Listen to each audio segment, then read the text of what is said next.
Bonsoir à tous et bienvenue dans Yes Weekend, votre rendez-vous culturel du vendredi. Et ce soir, nous recevons Alice Pierre, la directrice de la Maison du Livre. Mais tout de suite, le sommaire.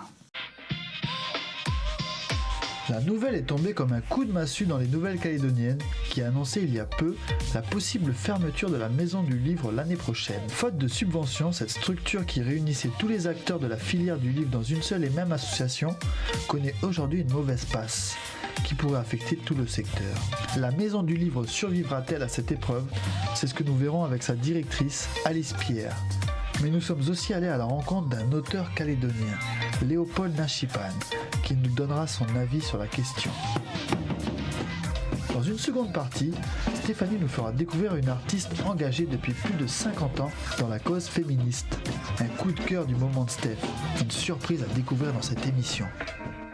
Mais tout de suite, nous recevons Alice Pierre dans notre studio en duplex depuis Nouméa. Bonsoir Alice. Bonsoir, merci beaucoup pour l'invitation. Désolée de ne pas être avec vous sur Coné, mais bon voilà, je ne pouvais pas faire le déplacement. Merci en tout cas pour l'invitation. Merci en tout cas d'être quand même avec nous. Alors, tu es la directrice de la Maison du Livre depuis 2 ans, si je ne me trompe? C'est ça, voilà, depuis novembre 2020. Alors pour faire un petit rappel, la Maison du Livre elle a été créée en 2007, sous l'impulsion de Dewe Gorodé qui était alors membre du gouvernement en charge de la culture. Elle a eu l'idée de lancer cette association qui est devenue la référence dans cette filière en Nouvelle-Calédonie. 15 ans d'existence aujourd'hui. Est-ce qu'on peut dire que l'aventure pourrait bien s'arrêter l'année prochaine, Alice? Oui, c'est un peu notre angoisse du moment. Ça, c'est un peu notre actualité. C'est vrai que depuis quelques années, les subventions baissent d'année en année. On a perdu 70% de nos financements en l'espace de 4 ans. Donc, c'est énorme. On était 3 salariés au départ. Et puis aujourd'hui, je suis seule dans l'association. Donc, c'est vrai que ça tient vraiment plus qu'à un fil. Et en fait, ce fil tient aussi derrière toute la filière. Donc, ça nous inquiète un peu et pour la Maison du Livre et pour la filière du livre. On aura effectivement le temps d'aborder tous ces thèmes. On dit que la Maison du Livre crée du lien dans le milieu, dans cette filière. Peux-tu nous rappeler à quoi sert concrètement cette structure et quelles sont ses missions ? Alors nous, la mission, c'est vraiment une mission d'accompagnement justement de la filière, c'est ce que je disais. Dans la filière, il y a au départ les auteurs, et puis après on a les éditeurs et on a tout ce qui arrive au bout de la chaîne, les libraires et notamment les documentalistes qu'on appellerait le réseau de lecture publique. Donc nous, notre travail, c'est de faire en sorte que le livre existe, qu'il soit de bonne qualité, pour qu'après il arrive dans les librairies et bibliothèques et qu'il soit vendu et que le public qui trouve ses lecteurs. Donc vraiment, notre travail, c'est vraiment d'accompagner tout le départ de la chaîne, les auteurs sur des résidences d'écriture, les éditeurs via des aides à l'édition et aussi la promotion de la littérature calédonienne sur des événements. Je pense par exemple au SILO, le Salon international du livre océanien, qui a lieu une année sur 2 en province nord, une année sur 2 en province sud. Aussi des événements qu'on fait, je pense par exemple au Camion Librairie, qui est une librairie itinérante qui nous permet d'aller sur l'ensemble du territoire avec nos livres calédoniens, parce que c'est vrai qu'on a des librairies qu'à Nouméa. Donc évidemment, pour vendre nos ouvrages, il nous faut une structure itinérante qui puisse aller vers la population. Donc ça, c'est aussi un outil qui est très précieux pour promouvoir notre littérature sur l'ensemble du pays. Alors justement, on a l'avis d'une éditrice sur ce sujet. On va regarder cette petite vidéo de Liliane Taourou. Pour moi, la Maison du Livre me permet d'avoir une visibilité. Il y a aussi des contacts qui sont pris par la Maison du Livre avec des auteurs qui nous les renvoient. Et moi, j'ai publié des auteurs grâce à la Maison du Livre parce qu'ils m'ont renvoyé ces personnes et effectivement, leur texte m'a plu et j'ai pu les éditer. Et puis, donc, tout ça, ça crée du lien et ça centralise un petit peu, ça diffuse aussi les informations. Donc tout ça, c'est très utile et je ne pourrais matériellement pas le faire toute seule, c'est certain. C'était Liliane Taourou. Une réaction peut-être, Alice, par rapport à cette vidéo ? Alors c'est bien de préciser que c'est vrai que la Maison du Livre, en fait, c'est conçu comme une plateforme où il y a plusieurs associations, l'association des écrivains, l'association des éditeurs. Voilà, c'est vraiment un lieu où on a aussi Livre Mon Ami, on a aussi la DAMIC, on a plusieurs associations qui tournent autour de nous. Et du coup, nous, notre travail, c'est vraiment de coordonner là ces énergies et qu'on puisse tous aller vers une même voie, c'est-à-dire ramer et amener la pirogue dans la même direction, qui est finalement la promotion de la littérature calédonienne et sa reconnaissance. Oui, Liliane, justement, appuie là-dessus. Elle le dit, je ne pourrais matériellement pas le faire toute seule. Du coup, quelles en seraient les conséquences? Quel serait le risque que la maison du livre disparaisse? Je veux dire, il y aura toujours des livres, mais... En fait, il est là, c'est là aussi notre cri d'alerte, c'est qu'on aura toujours des livres. Donc les livres viendront de l'extérieur. Le problème, c'est que si on n'a plus de littérature locale, c'est-à-dire que notre parole, elle sera plus entendue ni dans notre pays, ni à l'extérieur du pays. Et ça, pour nous, pour un pays qui aujourd'hui a tant de choses à dire, c'est dommage qu'on ait fait tout ce travail-là pour aujourd'hui arrêter et se dire finalement la seule littérature qu'on aura, c'est une littérature qui viendra de l'extérieur. Donc ça, c'est la première des choses. Et la deuxième chose, c'est aussi qu'il y a toute une économie. Même si elle est fragile, même si elle peut paraître dérisoire pour certains, c'est une économie quand même. Il y a des libraires, il y a des illustrateurs qui vivent de tout ça, il y a des éditeurs, même s'ils ne gagnent pas encore complètement leur vie là-dessus. Mais tous ces gens-là qui font la filière aujourd'hui, si la maison du livre disparaît, le silo risque de disparaître. Le silo, c'est une manne financière pour la filière, c'est de l'argent. Oui. Et il y a aussi des opérations qu'on porte comme les aides à la création, mais aussi l'opération Lire Local où on fait des promotions d'ouvrages pour Noël. Donc ça aussi, ça rapporte de l'argent à la filière au livre local. Et en fait, sans cette manne financière-là qui aujourd'hui, derrière, sans doute la librairie Calédo Livre qui est spécialisée et tout ça risque de s'arrêter en fait. On en est vraiment là, on est vraiment à être tenu à un fil en termes économiques sur la filière. Alors justement, aujourd'hui, le gouvernement annonce clairement la suppression de ces subventions. Cela ne date pas d'hier, comme tu le disais. Mais cette menace, elle devient vraiment concrète aujourd'hui, on a l'impression. Enfin, c'est pas qu'une impression. En fait, j'entends aussi qu'on est à un moment de l'histoire du pays où il faut repenser les choses, repenser et les structures et les financements. Donc moi, ça, je pense que c'est aussi important à un moment de se poser et de se re-questionner. Par contre, c'est vrai que de l'accompagnement serait nécessaire pour nous, pour qu'on puisse trouver des solutions alternatives, pour pas qu'on soit du jour au lendemain sans ressources. C'est vrai qu'en rencontrant Michael Forest, il s'est vraiment engagé cette année, même si les ressources sont compliquées pour le gouvernement, à nous accompagner au moins jusqu'à la fin de l'année pour essayer de trouver des solutions pour l'année prochaine. Donc ça déjà ça nous a quand même bien aidé parce que sinon on pouvait mettre la clé sous la porte dès cette année.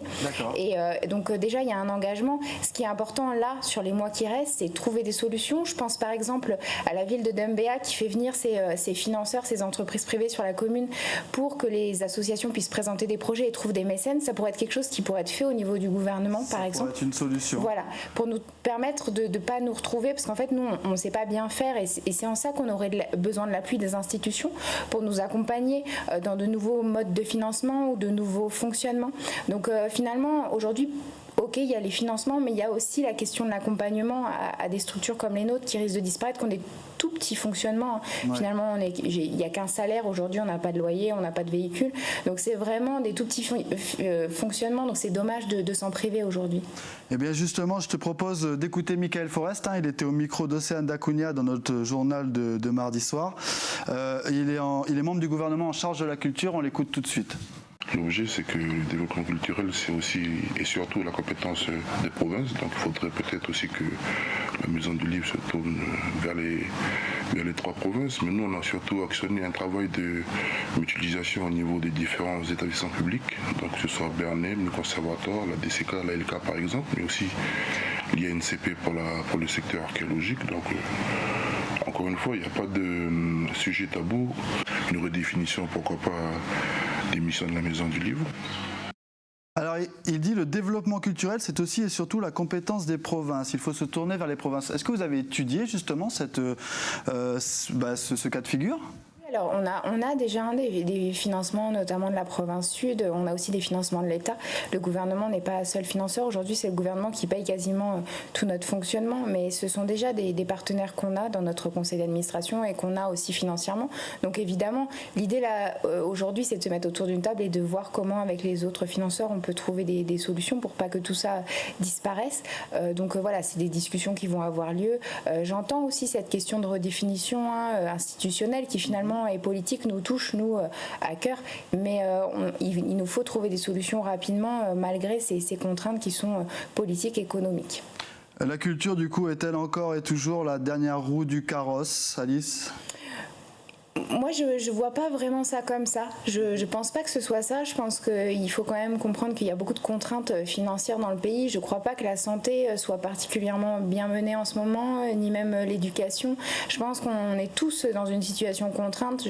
Je suis pas vraiment de cette école qui dit que on est les parents pauvres, même si évidemment, quand on compare au sport, on pourrait se dire que c'est vrai qu'on manque peut-être de moyens, mais aussi on n'est pas organisé comme le sport. Voilà, donc il y a tout un contexte aussi qui change. En tout cas, ce dont je suis sûre, c'est que l'existant ne doit pas être sacrifié parce qu'on a quand même déjà perdu beaucoup de choses en route et qu'il ne faut pas aller non plus vers une régression totale de ce qui se passe. Après, je trouve ça bien de réfléchir et de remutualiser les choses. C'est-à-dire peut-être il y a eu trop d'établissements à un moment donné, de missions qui ont été dispatchées. Donc j'entends ce discours-là aussi.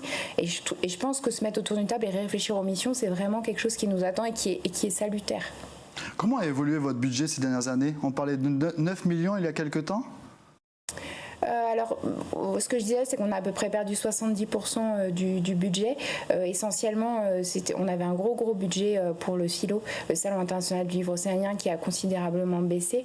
C'est vrai que le gouvernement nous a accompagnés en disant on n'aide plus le SILO, mais par contre, on continue d'aider le fonctionnement pour maintenir la structure. Donc, ils nous ont quand même accompagnés. Du coup, on a trouvé pour le SILO des financements ailleurs, plutôt en métropole, pour maintenir l'association. Okay. Mais on a vraiment, aujourd'hui, on peut plus diminuer ce qu'on a, c'est-à-dire qu'on est vraiment, notre fonctionnement est uniquement finalement le salaire d'un poste et on ne peut pas aller en dessous, quoi.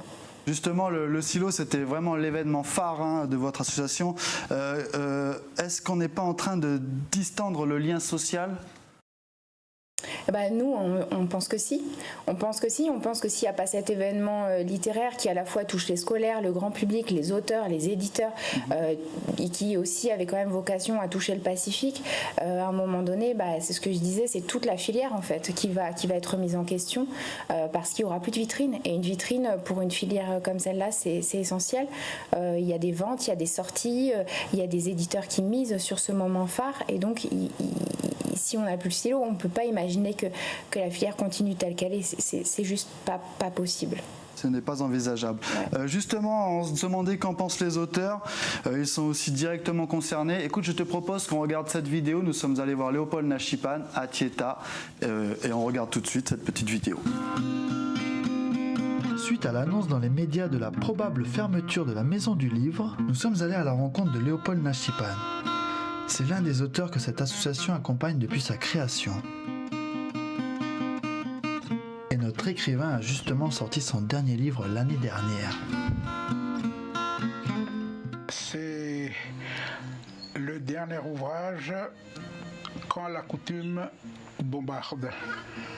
C'est un recueil de 8 nouvelles, donc dont la plupart sont inédits. On peut écrire, mais s'il n'y a personne pour nous guider, pour nous épauler, pour dire voilà ce que tu dois faire. C'est la Maison du Livre qui le faisait. Moi je dis c'est une aide, c'est un tremplin, c'est une piste qui sert pour le lancement d'un individu, d'un jeune écrivain. Moi c'était mon cas. Parce que c'est aussi grâce à la Maison du Livre que j'ai un nom, que je vis.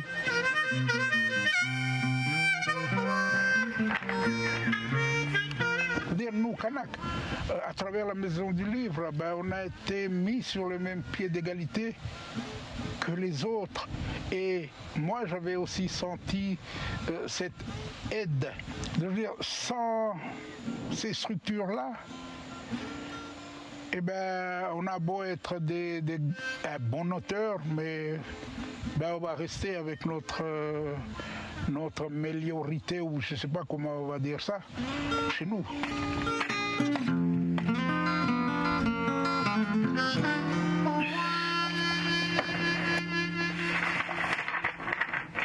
La Maison du Livre, c'est aussi des activités.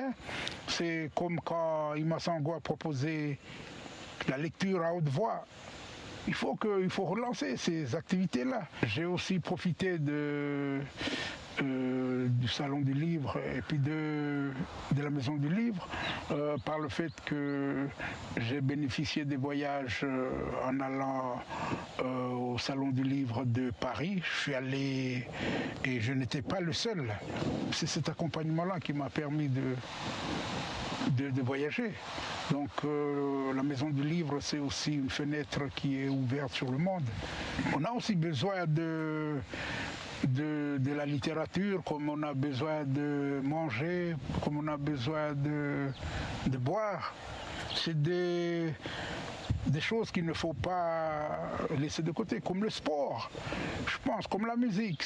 C'est cette dimension du cœur qu'on véhicule à travers la lecture, à travers l'écriture. Ce sont des émotions. Et le paquet d'émotions, ça se trouve dans des institutions comme la Maison du Livre.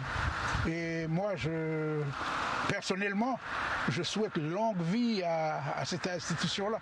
Je ne veux pas que cette institution-là meure.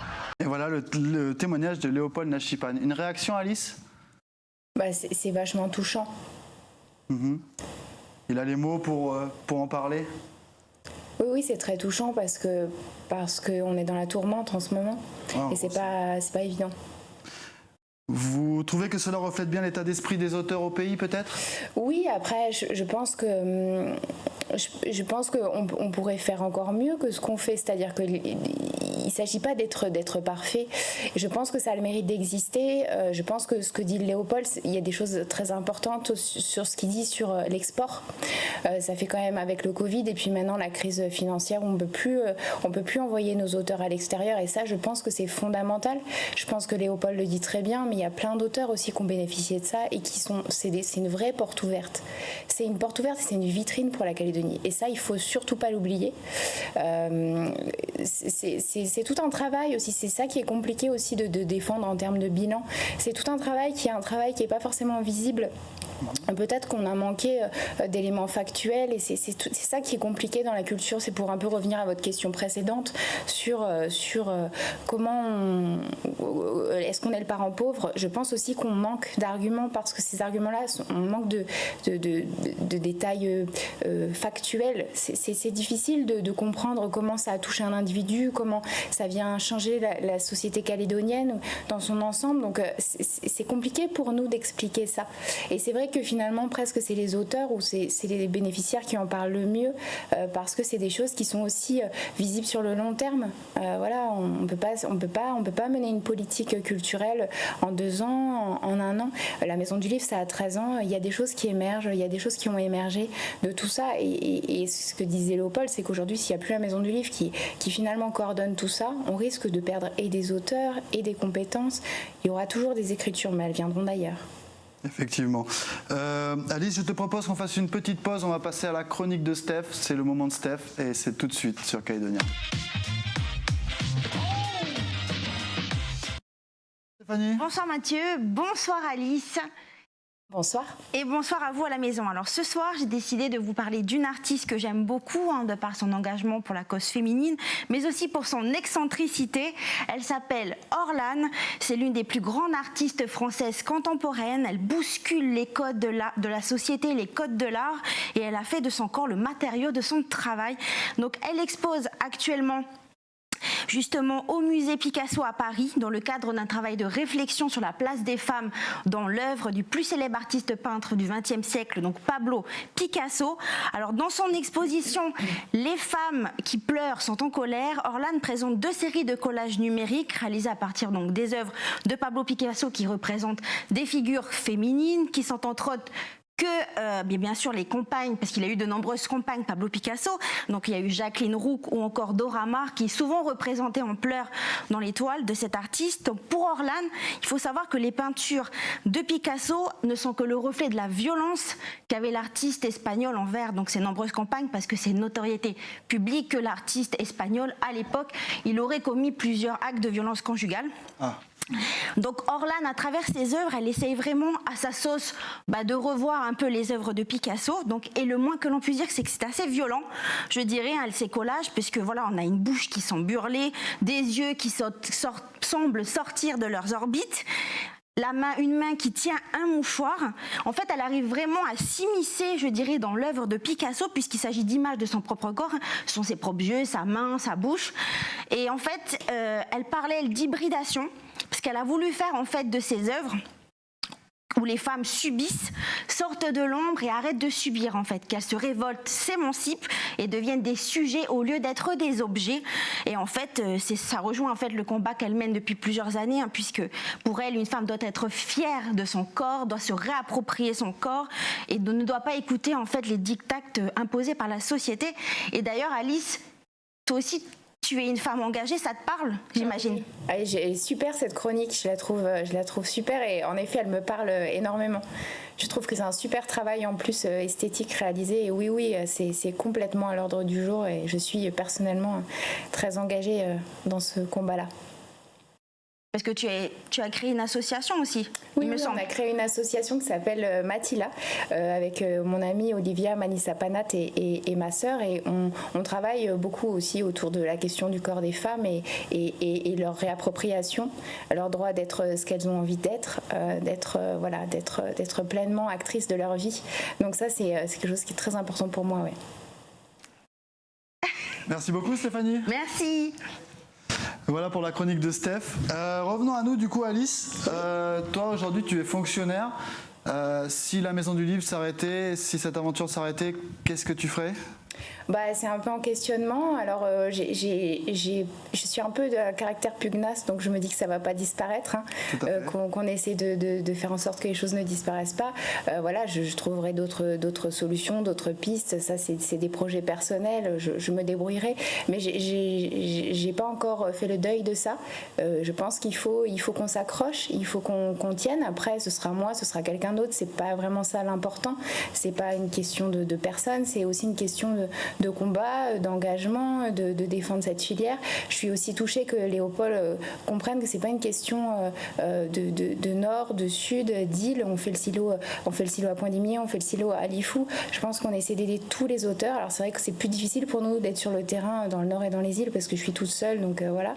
Mais en tout cas, c'est vraiment un engagement citoyen de la structure depuis le départ. Et je pense que c'est des valeurs que Jean-Brice Perrano m'a transmise et que j'essaierai de transmettre à mon tour si jamais je dois passer le flambeau, que les choses doivent s'arrêter. J'essaierai quand même que ça perdure d'une façon ou d'une autre.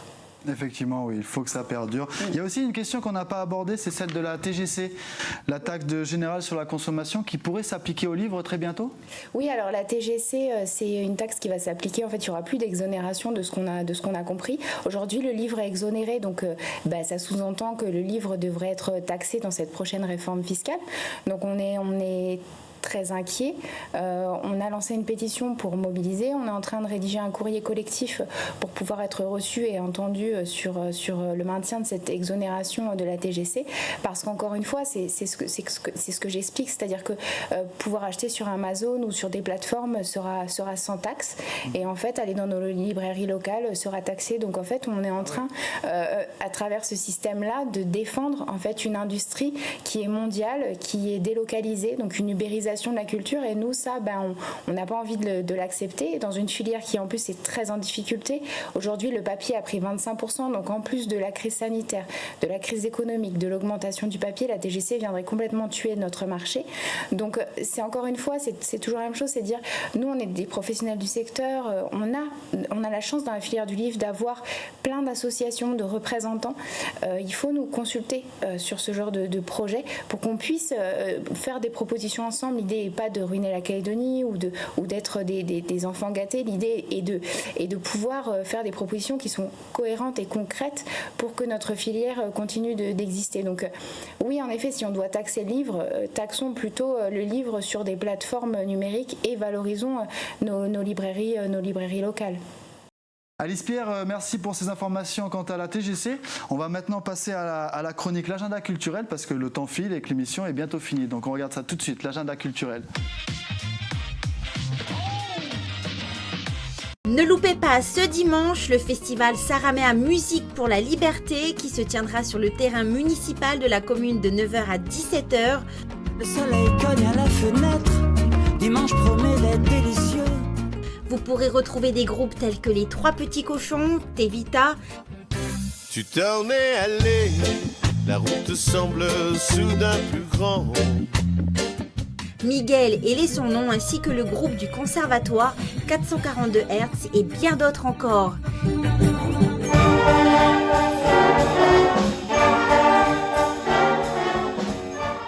Il y en aura pour tous les goûts ce dimanche 10 juillet sur la commune de Saramea.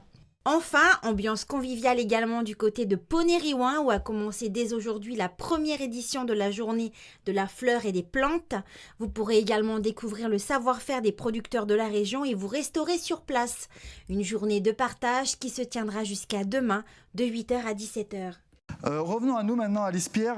C'est la fin de notre émission, mais qu'est-ce qui pourrait aujourd'hui sauver la Maison du Livre? Le mécénat, les provinces? Où est-ce qu'on peut aller chercher des solutions?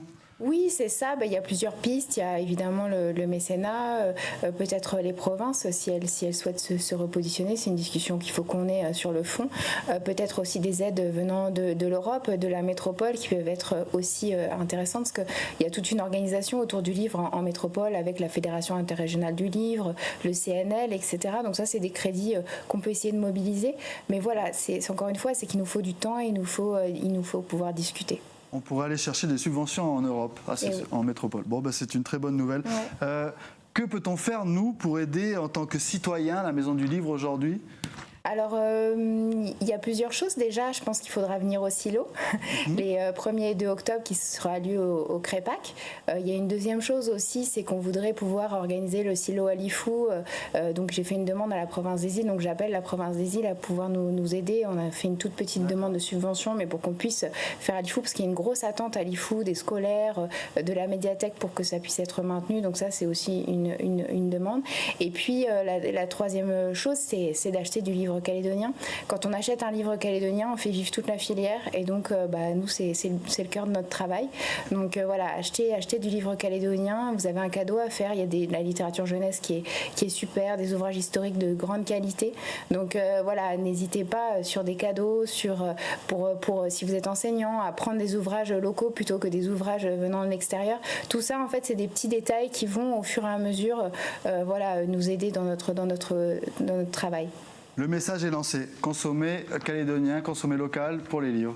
Merci Alice Pierre d'avoir participé à cette émission. Merci beaucoup, merci pour l'invitation vraiment. Et on souhaite longue vie à la Maison du Livre et que vous sortiez de cette mauvaise passe. Merci beaucoup. Au revoir. Au revoir. Et merci aux téléspectateurs d'avoir suivi cette émission. Vous pouvez suivre tous nos programmes sur calédonia.nc et nous, on se dit à la semaine prochaine, même heure, même chaîne.